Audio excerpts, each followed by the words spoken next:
Namo Sang Hyang Adi Budaya, Namo Buddhaya. Selamat pagi seluruh pemirsa Tribuners dimanapun Anda berada. Jumpa lagi dengan saya Arifin Halim. Kali ini pada podcast Permata Dharma edisi ke-57. Podcast ini terselenggara atas kerjasama antara Majelis Budaya Indonesia Kota Medan dengan Tribun Medan. Dan tentunya podcast ini kita selalu menghadirkan narasumber untuk kita ajak bincang-bincang santai seputar topik yang sangat menarik untuk kita dengarkan bersama. Dan pada podcast kali ini disponsori oleh Suka Jadi Sembako. Kalau suka pasti jadi. Terima kasih kami ucapkan kepada sponsor kita, Suka Jadi Sembako. Nah, di podcast kali ini kita akan bincang-bincang tentang sebuah topik yang luar biasa tentunya. Topik yang sangat menarik yang sangat ingin didengarkan oleh pemirsa Tribuners, yaitu surga dan neraka, realitas atau legenda. Dan tentunya telah bersama dengan kita seorang narasumber spesial untuk kita ajak bincang-bincang santai. Beliau adalah seorang Dharma Duta dan juga Ketua Lembaga Kepanditaan dari Majelis Budaya Indonesia Provinsi Sumatera Utara, Romo Upasaka Pandita Badrapala. Namo Buddhaya, Romo. Namo Buddhaya, Pak Arifin. Selamat datang kembali di Tribun Medan, Romo. Ya, terima kasih. Ya, sama-sama, Romo. Ini gimana nih aktivitas hari ini sekarang, Romo? ya seperti biasa kita melakukan kegiatan-kegiatan pelayanan sebagai pandita ya. Oke. Baik di Medan ataupun juga di luar Medan, baik secara online atau offline. Oke. Ya, seperti itu terus kita lakukan. Berarti masih di skala Medan dan luar kota juga jalannya, Romo? Ya. Oke. Nah, berarti selain aktivitas itu ada kegiatan lain lagi, Romo? Contohnya apakah ada pembinaan ke umat atau katakanlah mungkin kalau ada orang meninggal ada pembacaan keng gitu? Ya, itu tentu tadi ada, ya. Romo, Itu merupakan bagian dari aktivitas kita, suka, duka, berbagi dharma. Seperti itu menjadi hal yang wajib lah kita lakukan sebagai karena kemarin ini kita baru mengunjungi salah satu umat kita pandita yang kebetulan jatuh, kita kunjungi dan rencana kita mau melakukan sedikit penggalangan dana untuk menolong membantunya. Seperti luar itu. biasa. Berarti memang pandita ini tugasnya sangat mulia sekali, Romo. Dari mulai lahir, menikah, tua sampai meninggal itu ada pelayanannya, Romo ya. Iya, betul. Oke, luar biasa. Nah, para pendengar Tribuners tentunya ini menjadi salah satu penyemangat bagi kita untuk terus mendukung para pandita di Budayana agar mereka bisa terus berkontribusi dan memberikan pelayanan terbaik kepada umat. Nah, Romo, ini topiknya sebenarnya pada saat saya terima nih topik ini, ini luar biasa sekali, Romo. Surga dan neraka, realitas atau kehidupan. Ini kan menjadi satu tantangan tersendiri nih bagi narasumber dan juga sebuah penasaran dari pendengar Tribuners pasti tinggi sekali, Romo. Bicara tentang surga dan neraka ini. Kalau dari sisi Buddhis nih, Romo, apakah memang Buddha itu pernah menyampaikan bahwasannya keberadaan surga dan neraka itu ada? Dan contohnya dalam kitab suci yang pernah disabdakan oleh Buddha itu bagaimana, Romo? Ya, baik, terima kasih.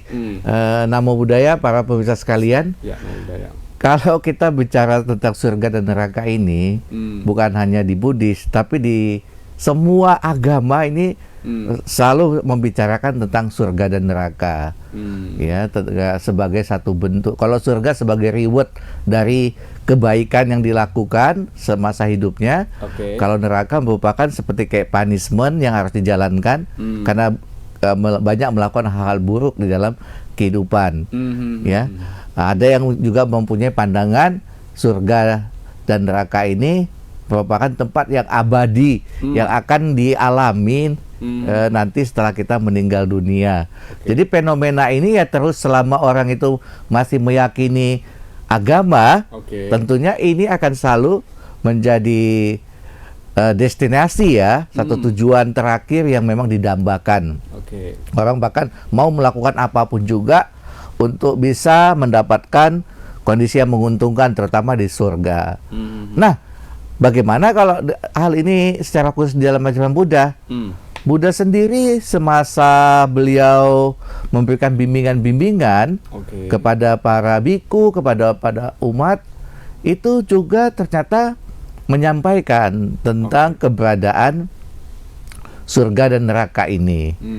Bahkan kalau secara khusus dalam ajaran Buddha kita mengenal ada 31 alam. Oke, ya benar. Jadi ada 4 alam rendah dan 26 alam yang membahagiakan, termasuk alam kita ini manusia ini. Nah, jadi ada 26 alam surga. Nah, pertanyaannya, kenapa kok Buddha menjelaskan tentang 26 alam surga ini? Pasti ada sebabnya. Ya. Karena memang Buddha sendiri, kita kan berdasarkan kitab suci ya, memahami ini. Buddha sendiri itu bersama murid-muridnya juga mengunjungi tempat tersebut. Tempat tersebut. Beliau melihat bagaimana makhluk-makhluk yang tinggal sana dengan penuh kebahagiaan. Dan setiap level dari surga itu mempunyai kebahagiaan yang ternyata berbeda-beda. Klasternya itu beda-beda ternyata. Klasternya ya. Iya, klasternya. Demikian juga penderitaan di neraka. Ternyata juga itu beda-beda. Klasternya mulai dari neraka yang ringan sampai yang paling berat. Itu ada. Nah, ini berdasarkan penglihatan Buddha dan para muridnya, terus disampaikan secara lisan, dan akhirnya kita meyakini ini ya sebagai satu bentuk petunjuk. Dalam kitab suci memang dijelaskan, contohnya cerita-cerita tentang alam-alam surga itu di kitab Nimanarati, Nimanawatu. Nimanawatu itu dijelaskan bagaimana makhluk-makhluk yang ada di sana, perbuatan baik apa yang mereka lakukan sehingga mereka terlahir di sana. Kemudian kalau di Petawatu itu makhluk-makhluk yang mengalami penderitaan, hantu-hantu yang mengalami penderitaan akibat perbuatan jahat apa yang mereka lakukan sehingga mereka terlahir di sana. Nah, ini berdasarkan penglihatan dari para Buddha dan para siswanya. Oke. Berarti memang dari Buddha sendiri pernah menyabdakan itu ya, Romo, di sutanya tersendiri ya. Banyak. Bahkan di dalam Manggala Sutta, salah satu khotbah Buddha yang penting itu tentang berkah utama. Ya. Itu dijelaskan di sana para dewa yang memohon dharma kepada Buddha. Para dewa ini turun dari alam mereka, menemui Buddha dan memohon kepada Buddha untuk mengajarkan dharma. Nah, pada saat itu Buddha membawakan dharma kepada mereka, dewa dari berbagai macam alam.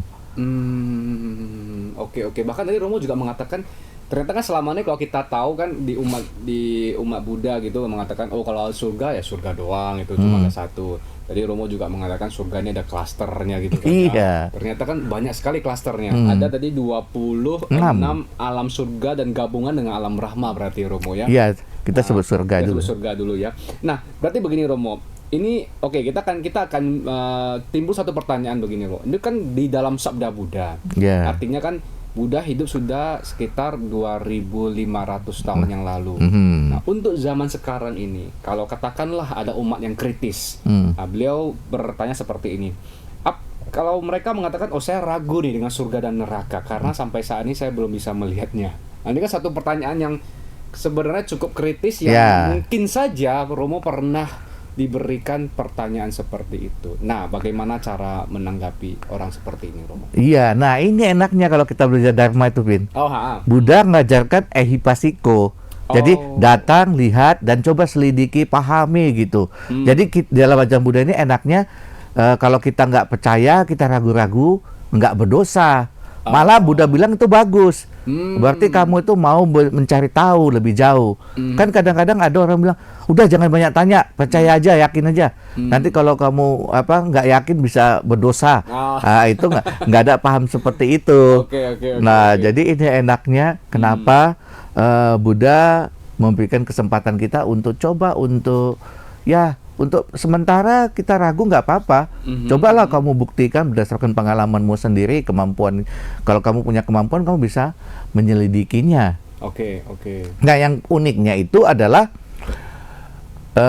ada kisah di dalam Milinda Panha tentang Milinda Panha itu seorang pangeran pada masa lalu. Itu dia mengatakan, ini ada satu dialog dia sama Biku Kasapa. Beliau ini mengatakan, Bante, saya tidak percaya tentang adanya surga. Kenapa kamu nggak percaya? Ya, saya mendengar katanya kalau orang suka berdana, menjalankan sila, nanti kalau meninggal bisa terlahir di alam surga. Oke. Saya punya teman seperti itu. Oke. Lalu saya datangi dia pada saat dia mau meninggal, kawan.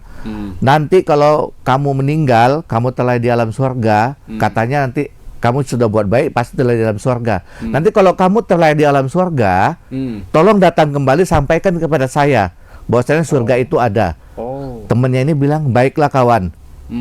Akhirnya temannya ini meninggal. Oke. Pada saat dia meninggal, dia memang betul terlahir di alam itu, alam bahagia itu. Tapi begitu dia melihat alam bahagia, menyenangkan sekali nih. Nanti besok aja lah saya sampaikan kepada teman saya. Oh. Hari ini saya mau senang-senang dulu 1 hari di sini. Ya. Besok saya akan kunjungi teman saya untuk menyampaikan bahwa alam itu ada. Dia senang-senang di sana 1 hari. Ketika dia besoknya teringat tentang temannya, Oke. dia kembali. Oke. Lah, ternyata dia cari-cari temannya udah nggak ada. Oh. Udah meninggal. Oke. Kenapa? Karena ternyata perbedaan waktu. Oh. Jadi Iya. dalam ajaran Buddha mengatakan, contohnya di surga paling rendah, Catu Maharajika. Satu Marajika. Di sana itu kita di sini 50 tahun, di sana baru 1 hari 1 malam. Oh, oke. Jauh sekali Romo. Ya, di Tawatimsa di sini kita 100 tahun, di sana baru 1 hari 1 malam. Oh. Jadi berarti dia di sana 1 hari nikmati itu udah 50 tahun sebenarnya di sini. Dia cari-cari temen, udah nggak ada, temen udah mati. Gimana mau nyampaikan kan? Oh, iya. Oke. Kemudian satu lagi, dia bilang saya juga nggak percaya ada neraka, nggak ada itu. Karena buktinya saya punya temen yang jahat sekali, suka melanggar sila, ya pokoknya nggak berbakti, durhaka sama orang tua. Dia mengatakan, kawan, kamu kan sudah banyak buat jahat. Katanya kalau orang jahat nanti mati masuk neraka. Tolong nanti kalau kamu betul-betul masuk neraka, kembali kepada saya, sampaikan bahwa saya memang neraka itu ada. Dia bilang, baiklah. Temennya juga ini akhirnya besoknya meninggal. Oke. Meninggal, tapi dia tunggu-tunggu, katanya nggak ada laporan. Jadi saya nggak percaya, kata pemuda ini kan, pangeran ini kepada biku itu. Pangeran, ini biku Kassapa tanya, seandainya di kerajaan pangeran ini itu ada perampok yang sangat berbahaya sekali, yang sudah banyak membunuh, mengganggu negara dan lain-lain, banyak bikin susah, dan sulit sekali perampok ini tangkap. Ketika dia ditangkap, apakah pangeran akan beri kesempatan nggak bagi dia? Kalau misalnya dia bilang gini, oh pangeran, bebaskanlah saya 1 hari agar saya bisa pulang menemui anak istri saya untuk pamitan. Apakah pangeran akan beri kesempatan kepada dia? Oh silakan gitu, atau tidak? Oh udah pasti, saya tidak akan memberikan kesempatan penjahat ini untuk bisa lepas. Oke. Begitu dia ketangkap, dia pasti dimasukkan ke penjara yang paling ketat. Kalau bisa langsung dieksekusi mati. Nah demikian juga seseorang yang jahat masuk ke neraka, itu nggak punya kesempatan untuk bisa melarikan diri, karena dia terkurung.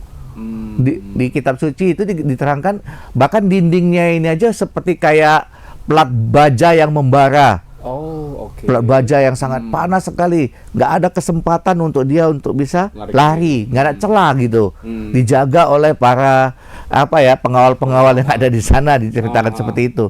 Jadi mana mungkin dia bisa kembali untuk menyampaikannya kepada pangeran.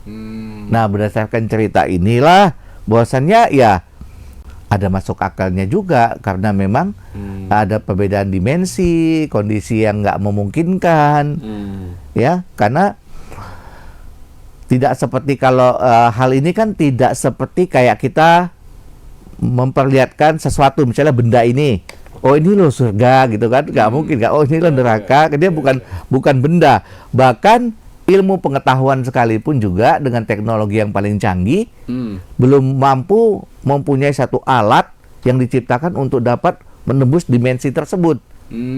Padahal ya uniknya gini, Pak Arifin, surga contohnya Catu Maharajika itu kan surga yang paling rendah lah ya, itu berada nggak jauh dari bumi kita ini. Jadi Catu Maharajika, Tawatimsa, Tao Timsa itu malah diterangkan dalam kitab suci itu di atasnya gunung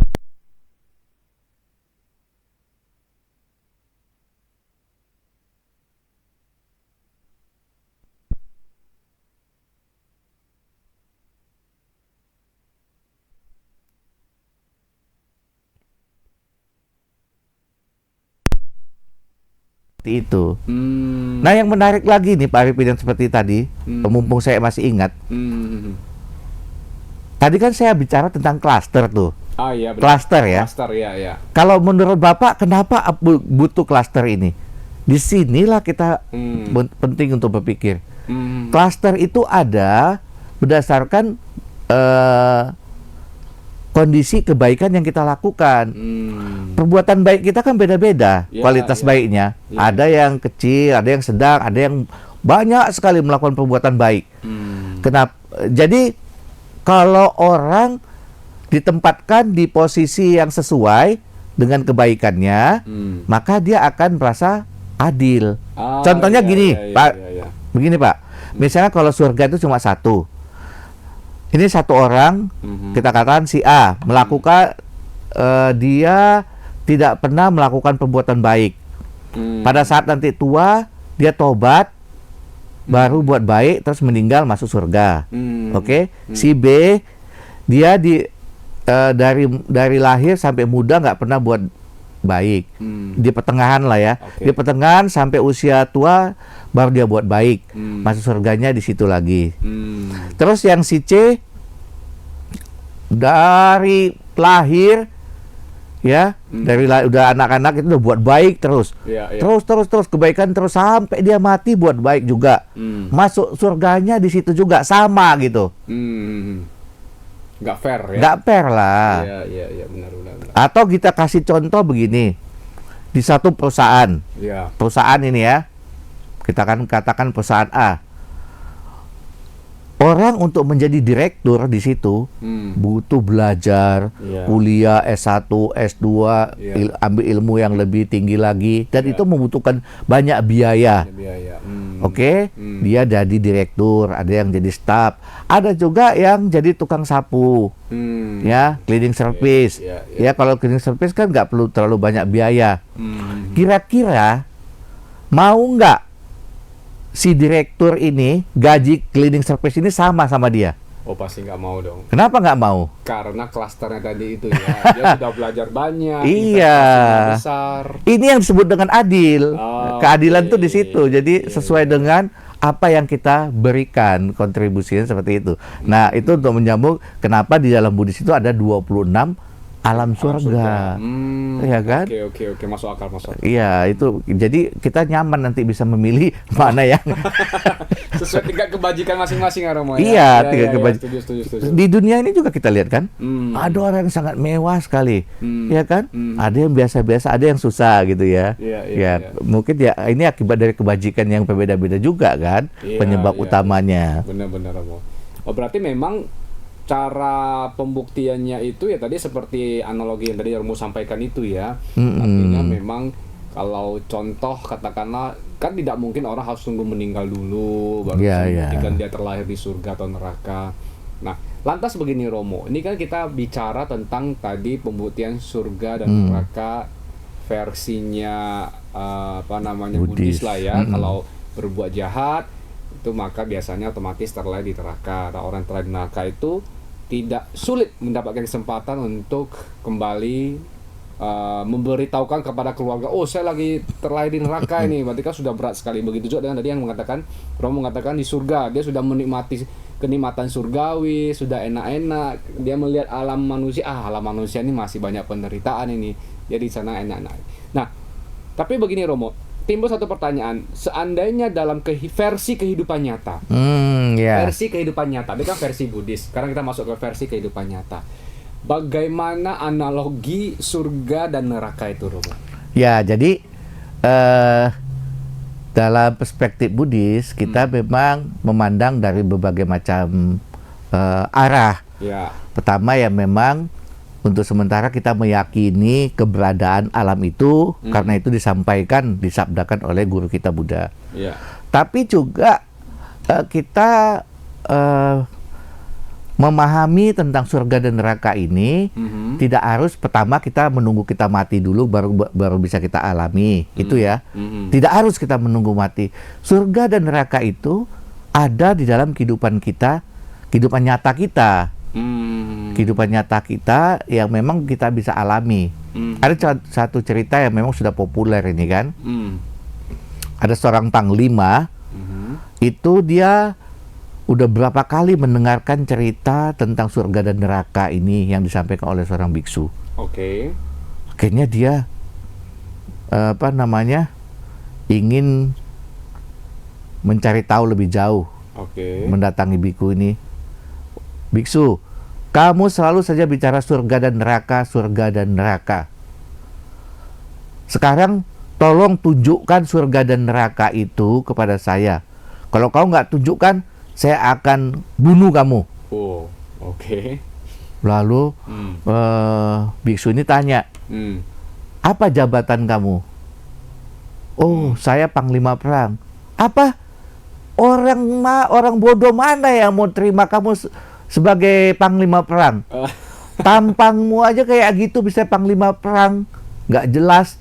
Wah, panglima ini marah kali, mencabut pedangnya dan ingin menghunuskan kepada biksu tersebut. Oke. Biksu itu langsung, nah neraka ada di depanmu. Oh. Tiba-tiba tersadarkan panglima ini, iya. kan iya, kemarahan yang begitu besar ya. Kemarahan jadi neraka. Iya, kemarahan begitu besar. Kini dia, maafkan saya, maafkan. Nah, sekarang surga ada di depanmu. Oke. Nah, biasa. jadi inilah yang sebenarnya yang mau kita gunakan. Kita nggak perlu menunggu surga dan neraka nanti pada saat kita mati. Kita kan nggak tahu nanti kita kemana.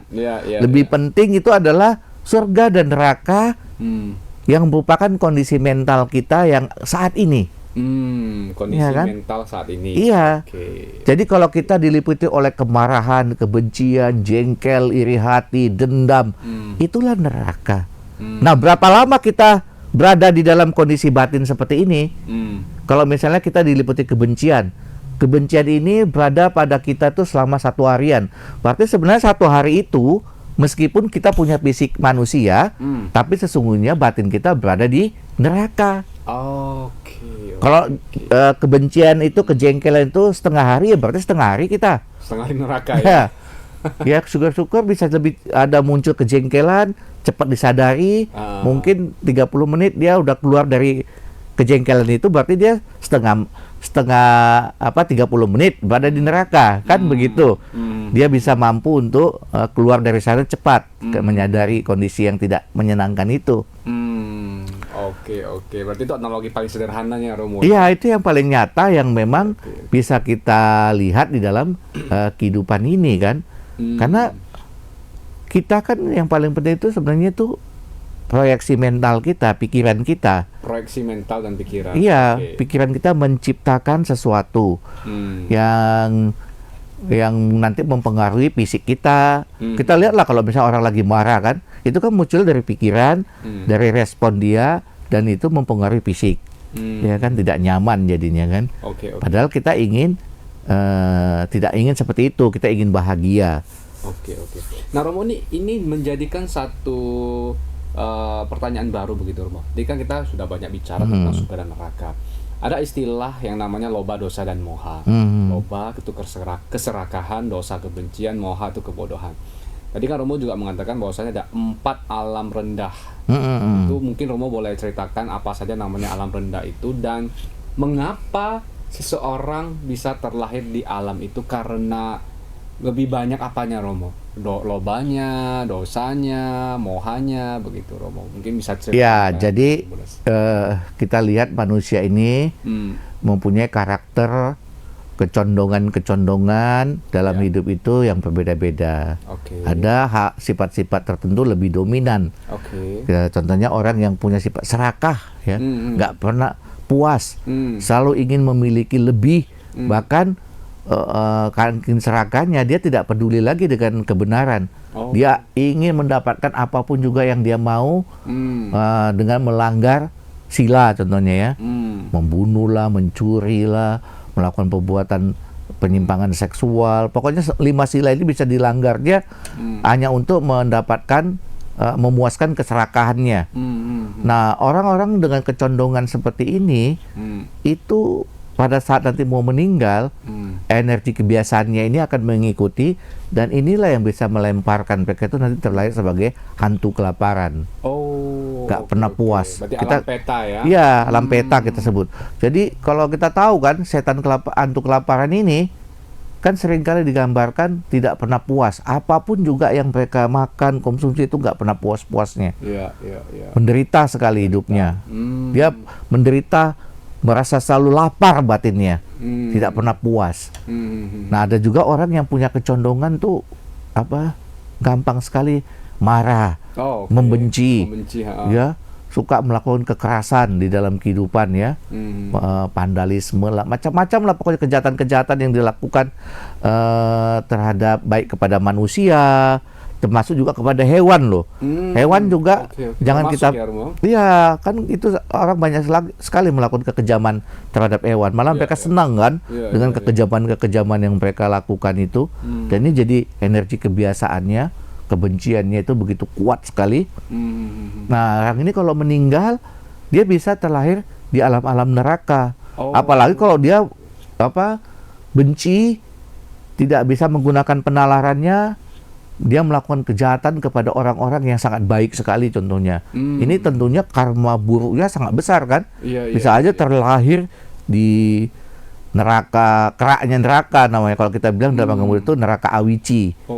Itu menderita sekali dan sangat lama sekali kan. Karena energi kebiasaan. Neraka ini juga. Neraka dalam ajaran Buddha itu juga banyak. Ada neraka ya, ada 8 neraka besar, neraka panas, ada 8 neraka dingin. Setiap dari 8 neraka ini itu selalu dikelilingi 4 neraka lainnya gitu, neraka tetangga namanya. Dan jenisnya itu beda-beda. Jadi banyak sekali kehidupan di alam neraka justru jauh lebih panjang ketimbang di alam surga. Tapi yang perlu kita ingat adalah ini uniknya ajaran Buddha. Baik surga maupun neraka itu meskipun kehidupannya panjang, tapi tidak kekal. Ini bukan tempat untuk selama-lamanya. Ya. Orang itu masuk surga kan karena seperti kayak dapat bonus saja, reward. Dalam hidup ini dia banyak buat baik, ya udah dikasih reward ya istilahnya. Tapi kalau kita bisa reward jalan-jalan, tinggal di hotel, kan kita tidak tinggal di hotel selamanya kan? Iya, benar. Ada masanya habis. Contohnya surga Catumarajika. Itu usianya itu 500 tahun kedewaan atau 9 juta tahun. Dia hidup di sana 9 juta tahun dengan segala kesenangannya. Ya 9 juta tahun juga pasti akan berlalu kan? Nanti dia habis masanya, dia akan mati di sana dan lahir lagi. Karena ada satu tujuan yang tertinggi yang melampaui ini yang diinginkan oleh umat Buddha, itu mencapai keabadian yang disebut dengan Nibbana. Nibbana. Berarti secara tidak langsung adalah kalau dia lobah itu kecenderungannya Romo ya, dia terlahir sebagai alam peta atau hantu. Kalau dosa berarti lebih ke neraka. Jadi mengatakan ada 8 lapisan gitu kan ya.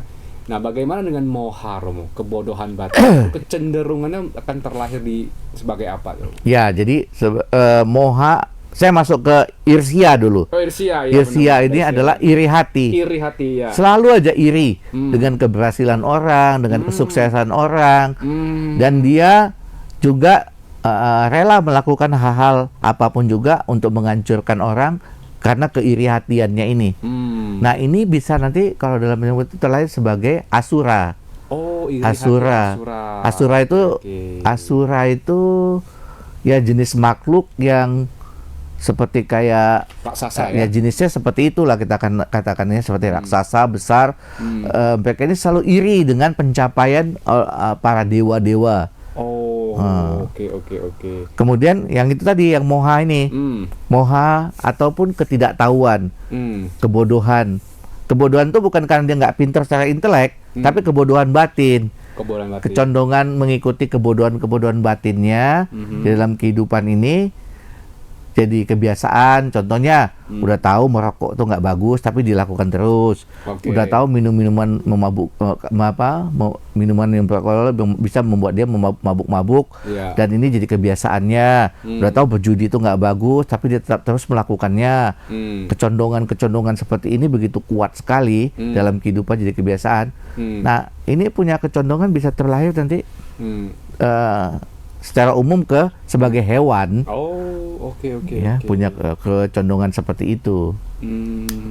Oke, nah ini juga harus didengar oleh para pendengar Tribuners nih. Jadi apalagi sekarang ini kan Romo, kita tahu banyak sekali media sosial yang berkembang, banyak sekali orang timbul keiri hatian, cemburu dan lain sebagainya. Berarti kalau orang yang punya kecenderungan seperti itu, hati-hati, bisa terlahir di alam asura atau alam raksasa, yang memang di sana itu selalu ada rasa iri hati akan pencapaian para dewa ya, para dewa yang memang terlahir di alam surga lebih menyenangkan.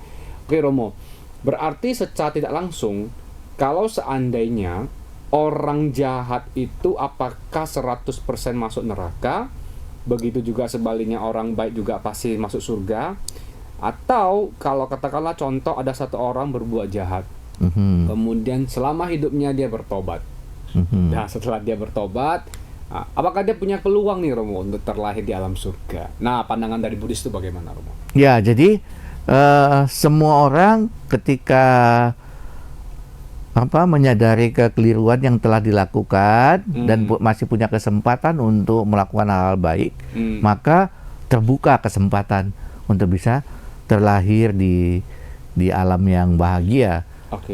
Ya, apalagi dia betul-betul tekun mengumpulkan kebaikan-kebaikan di sisa hidupnya itu. Nah, itu bisa menuju ke sana. Di dalam ajaran Buddha ini memang lebih uniknya itu adalah kondisi saat kita mau meninggal dunia, itu sangat-sangat mempunyai pengaruh besar sekali. Bagaimana kondisi batin dia saat itu. Kalau di seseorang ini bahkan meskipun dia banyak buat baik, tapi kalau dia pada saat meninggal dia gelisah sekali, teringat satu hal-hal buruk yang pernah dia lakukan, dia juga punya potensi untuk bisa terlahir di alam yang rendah.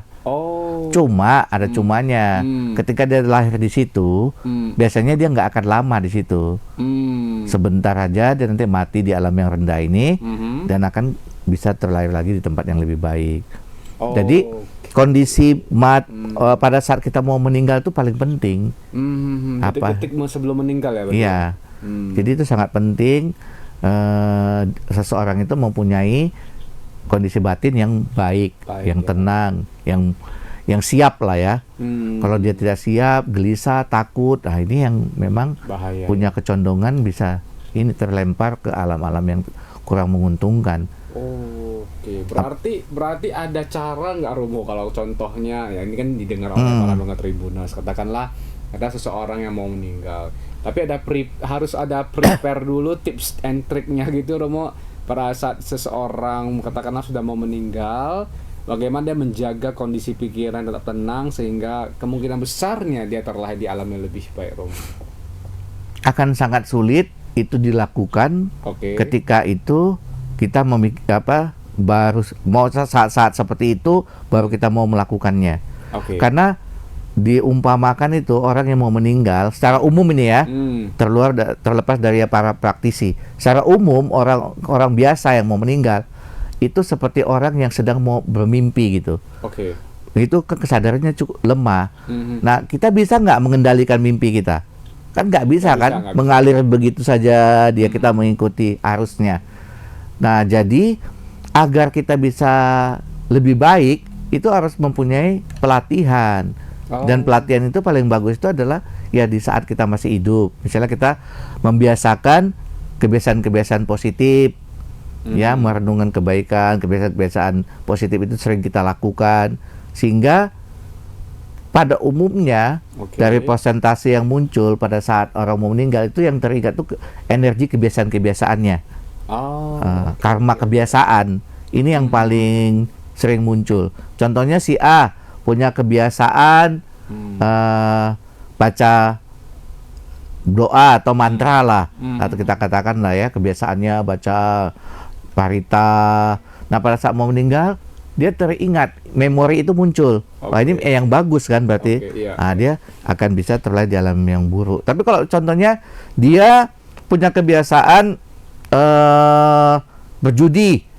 Oh, judi online lah, judi gaplek lah, judi apa, muncul judi setiap hari. Pada saat mau meninggal, yang muncul mungkin joker ya kan. Teringat ya. Wah, ini bahaya juga, ya kan? Karena kebiasaan itu lebih sering muncul, punya potensi, energi kebiasaan. Nah, kita perlu membiasakan hal-hal baik dalam hidup kita. Sehingga itu yang kita harapkan bisa menolong kita, membantu kita. Kalau tiba-tiba itu akan sangat susah untuk dikendalikan. Berarti strategi langsung adalah selama kita masih hidup, kebiasaan-kebiasaan kita lakukan itu menjadi satu reminder ya pada saat menuju dari titik kematiannya. Dia teringat apa yang dilakukan sebelumnya itu. Kalau baik, maka detik-detik menuju kematian dia akan bahagia, kita terlahir di alam yang surga dan sejenisnya, yang pastinya lebih oke dibanding alam manusia. Begitu juga sebaliknya. Berarti rumus secara tidak langsung, orang jahat kalau dia sudah bertobat dengan setulus hati, dengan tekad kuat, dan dia benar-benar ingin mengubah karakternya, dia banyak berbuat kebajikan, orang ini masih berkesempatan untuk terlahir di alam surga. Begitu Romo ya?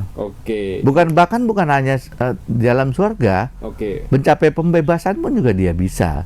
Karena kita lihat contoh-contohnya di masa Buddha kan, contohnya ya Angulimala. Angulimala itu udah membunuh banyak kali, hampir bahkan 1000 dikatakan. Bahkan ibunya aja dia sudah hampir gelap mata mau bunuh kan. Tapi untunglah dibantu sama Buddha, disadarkan. Akhirnya dia betul-betul bertobat, menjalankan hal baik. Bahkan dia akhirnya bisa mencapai kesucian.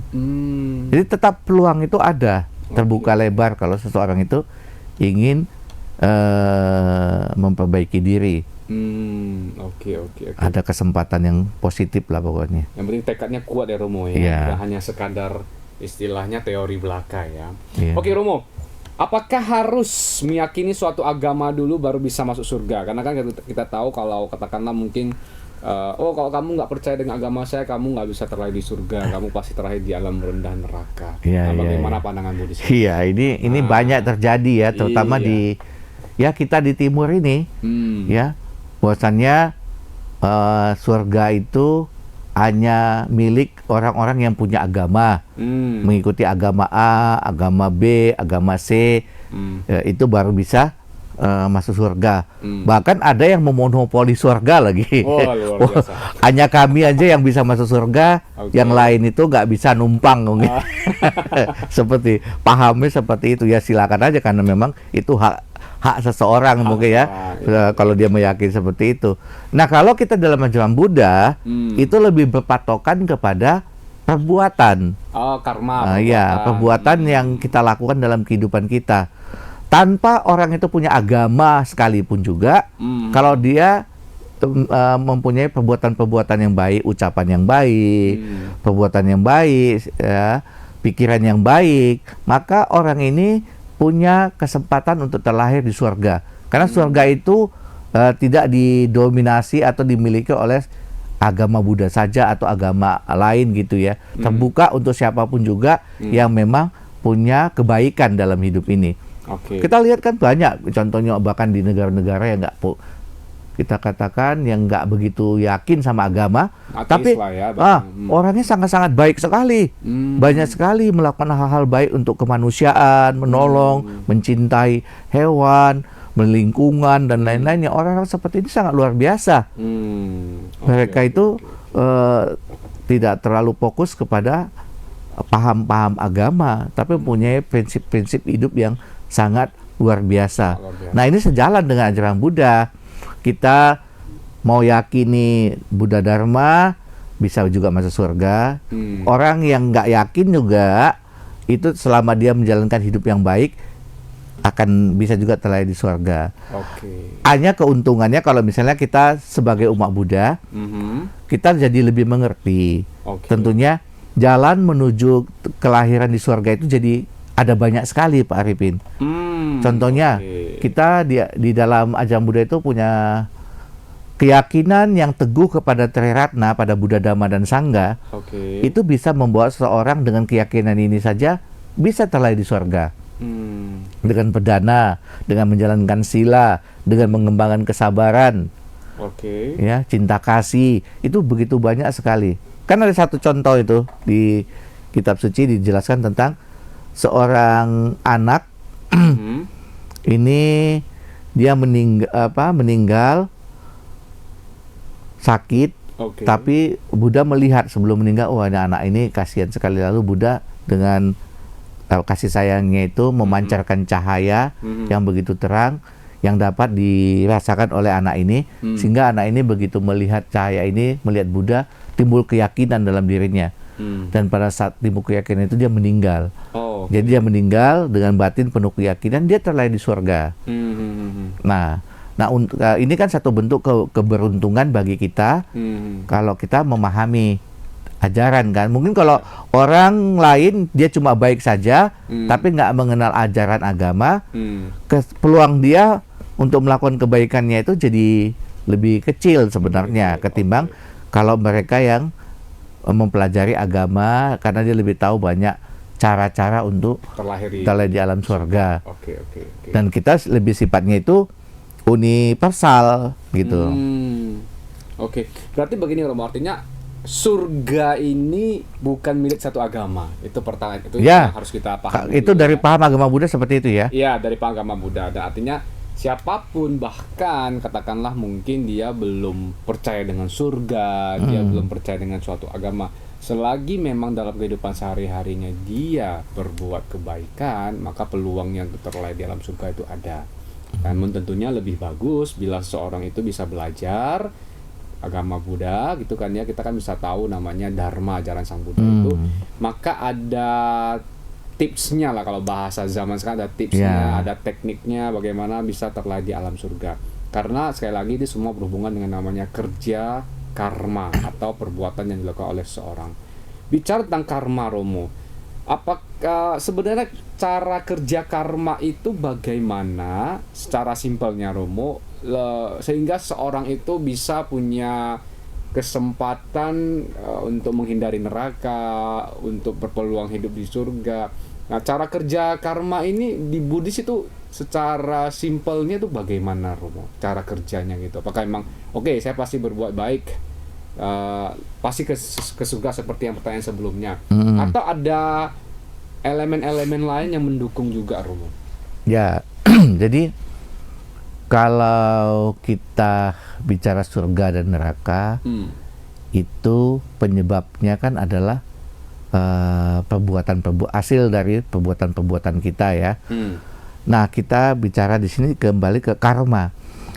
Karma itu yang paling penting dipahami. Karma itu adalah kehendak untuk melakukan sesuatu. Artinya kehendak ini muncul dari pikiran, ya, pikiran dari batin kita itu. Kehendak untuk melakukan sesuatu yang disadari, itulah yang disebut dengan karma. Dan karma itu kan ada 3 pintunya. Karma pikiran, karma ucapan, dan karma tindakan. Nah, jadi ketika sudah ada kehendak, kita melakukan perbuatan tersebut. Perbuatan ini juga kan ada yang perbuatan yang baik, berasosiasi dengan yang baik, dan perbuatan yang berasosiasi dengan hal-hal yang buruk.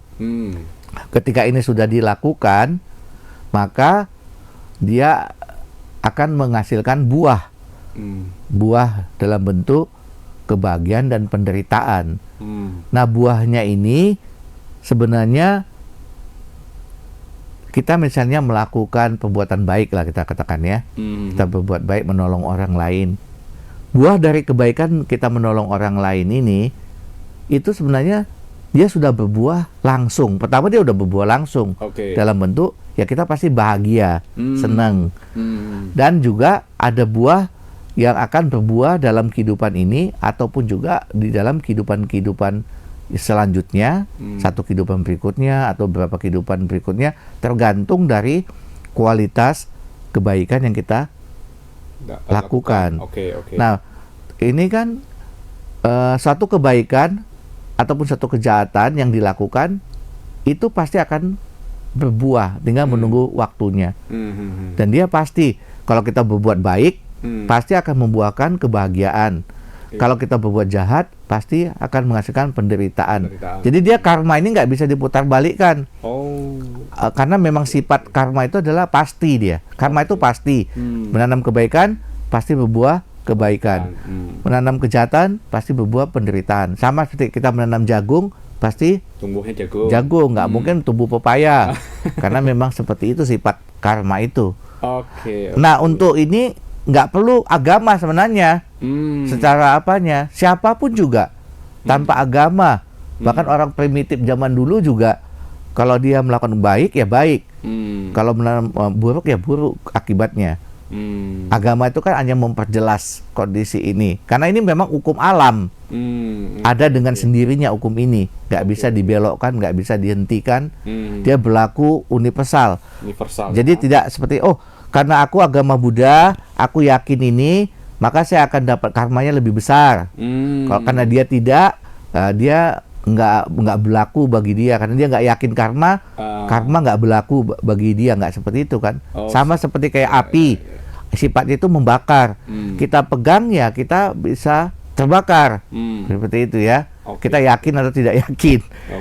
Memang sifat dari karma seperti itu. Ya. Oke, menarik Romo. Tadi Romo juga mengatakan bahwasanya karma itu bukan hanya perbuatan dan ucapan. Ternyata pikiran juga menghasilkan karma ya Romo. Iya. Memikirkan sesuatu yang buruk, maka itu juga termasuk karma buruk. Iya. Apalagi kalau dibarengi dengan sebuah katakanlah pikiran terlalu ingin sesuatu yang hasratnya kuat, akhirnya karma yang dihasilkan juga begitu kuat. Itu benar ya Romo? Seperti itu cara kerja karma dalam bentuk pikiran atau bagaimana? Iya, jadi di antara 3 jalur tadi 3 pintunya, ya justru yang melalui pikiran lah yang paling besar perannya. Karena memang dia awal mula kan. Awal mula itu muncul dari batin kita. Itu yang akan menimbulkan akibat lebih besar, karma pikiran. Makanya Buddha katakan kan kalau dalam Dhammapada itu ayat pertama aja Buddha katakan segala kebaikan ataupun keburukan itu diawali oleh pikiran, dipimpin oleh pikiran, dihasilkan oleh pikiran. Jika orang berpikir dengan cara yang baik, maka dia kebahagiaan akan mengikutinya. Jika orang berpikir secara buruk, maka penderitaan akan mengikutinya. Jadi dari pikiran, contohnya kita mau kita katakan kita melihat seseorang yang susah, orang susah. Terus begitu kontak mata kita dengan orang tersebut kan diproses di pikiran kita. Kasihan sekali, saya mau nolong lah. Itu kan mulai dari pikiran kita, baru kita mewujudkan dalam bentuk tindakan fisik atau dalam bentuk ucapan, baru kita lakukan. Jadi tetap awalnya dari pikiran. Jadi pikiran ini sebagai pelopornya. Nah ini berkaitan juga Pak Arifin dengan konsep apa yang kita bicarakan tentang surga dan neraka ini. Jadi gini, kan kebanyakan orang ketika dia sedang kita katakan dikuasai oleh iri hati, dendam, benci, rasa tidak senang gitu ya, dia susah sekali keluar dari kondisi ini. Energi ini seperti memperangkap dia. Nah, ini kenapa? Karena dia tidak terampil, tidak paham, tidak melatih dirinya. Tapi kalau orang itu punya kesadaran yang baik, ketika ada hal-hal negatif yang muncul dalam dirinya, dia tahu ada kekesalan gitulah ya. Dia cepat menyadari, batin saya dikuasai oleh kekesalan. Nah, kemudian dia coba untuk menyadari ini dan bisa mengalihkan pikirannya kepada hal-hal yang lain. Yang buruk itu dirubah jadi hal yang positif, atau dia memikirkan hal yang positif. Atau contohnya gini paling gampang, kita nih nonton TV, kita pakai hidupkan TV, remote kan ada di tangan kita. Ini siaran ini kita nggak suka. Apa yang harus kita lakukan?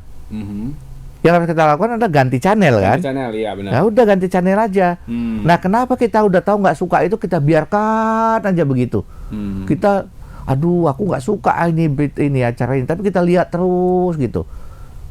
Padahal remote-nya ada pada dirinya sendiri. Dia tinggal ganti. Nah, ini diumpamakan seperti itu, orang yang nggak terampil dia tidak menyadari ada remote di tangannya. Sehingga dia terus mengikuti energi negatif ini. Itulah yang kita katakan dia seperti kayak misalnya dia kesal, marah sampai berhari-hari, kemarahan, kekesalan ini menguasai dirinya. Artinya kan dia lama itu di nerakanya itu kan, nggak tahu dia cara untuk merubahnya. Tapi kalau orang yang, apalagi kalau orang yang sudah belajar meditasi tentunya ya, dia bisa kembali ke napasnya untuk hening sejenak, amati pikirannya. Ini ada hal yang tidak menyenangkan dan dia akan segera keluar dari kondisi mental itu. Jadi surga dan neraka kita yang ciptakan sendiri. Udah jelas itu. Kita ciptakan sendiri dengan pikiran kita. Oke, berarti memang benar sekali keterangan Romo. Pikiran itu sangat berpengaruh besar untuk menentukan perbuatan seseorang, ucapan seseorang. Makanya yang paling utama yang harus dijaga adalah pikiran dulu Romo ya, melalui meditasi tadi, penyadaran kita, hidup berkesadaran. Makanya sekarang lagi tren-trennya mindfulness. Ini kan kita tahu di Sumatera Utara lagi trennya adalah hidup berkesadaran atau mindfulness. Itu juga bagus untuk kita praktikkan. Oke Romo, terakhir nih Romo, kira-kira ada pesan apa yang ingin disampaikan? Dari kita sudah bincang-bincang hampir 1 jam. Ada pesan-pesan apa yang ingin disampaikan oleh kepada pemirsa Tribuners yang sedang mendengar podcast ini Romo? Silakan Romo. Ya, yang paling penting pertama kita harus punya pemahaman meskipun surga dan neraka itu ada, ya, tetapi yang paling lebih utama adalah bagaimana kita menciptakan surga dan neraka yang realita yang terjadi dalam kehidupan kita sehari-hari. Kita kan semuanya ingin bahagia, ingin bersukacita, bergembira, berbahagia. Kalau kita ingin berbahagia, tentunya kita harus melakukan hal-hal yang mendukung terwujudnya kebahagiaan. Bukan kita ingin bahagia, tapi yang kita lakukan sebaliknya, melakukan hal-hal yang membawa kesulitan dan penderitaan. Dan kebahagiaan itu diciptakan oleh diri kita sendiri. Kita itu masternya loh. Kita yang menentukan kita mau bahagia ataupun menderita. Bahkan ketika kita berada di suasana yang kita katakan tidak menyenangkan ya, yang nggak bisa kita kendalikan, misalnya hujan lah, panas seperti itu, kita masih bisa tetap berbahagia, tergantung bagaimana respon kita terhadap kondisi itu. Kalau kita berespon dengan cara yang positif, maka kita tidak akan menderita. Tapi kalau kita selalu berespon dengan cara yang negatif, maka kita ya itu tadi melipat gandakan penderitaan kita. Jadi Bapak Ibu sekalian, agar kita bisa memperoleh surga yang nyata dalam kehidupan ini, ya tentunya kita harus melatih diri kita, tahu kondisi batin kita, dan agar kita bisa juga terlahir nanti di surga dan neraka setelah kita meninggal dunia dalam bentuk satu tempat tertentu, ya jalannya banyak melakukan kebaikan. Kita berupaya menghindari hal negatif sehingga kita bisa hidup dengan sukacita. Ya, demikian. Wah, luar biasa Romo. Nah, para pendengar Tribuners, itu adalah serangkaian perbincangan kita selama 1 jam. Tentunya ini menjadi satu inspirasi dan penyemangat bagi kita untuk terus berbuat hal-hal baik. Perbanyaklah kebajikan, sucikan hati dan pikiran. Inilah ajaran para Buddha. Karena sekali lagi, surga dan neraka itu ada di tangan kita masing-masing, bukan hanya milik dari satu orang atau sebuah agama, milik kita bersama sesuai dengan apa yang kita yakini. Dan tentunya saya Arifin Halim beserta narasumber Romo Pasaka Pandita Badrapala beserta kru dari Tribun Medan ucapkan terima kasih. Semoga kita senantiasa sehat dan selalu dalam berkah Sang Triratna. Namo Sang Hyang Adibudaya Namo Buddhaya. Sampai jumpa di podcast Permata Dharma berikutnya. Dadah, Namo Buddhaya. Namo Buddhaya.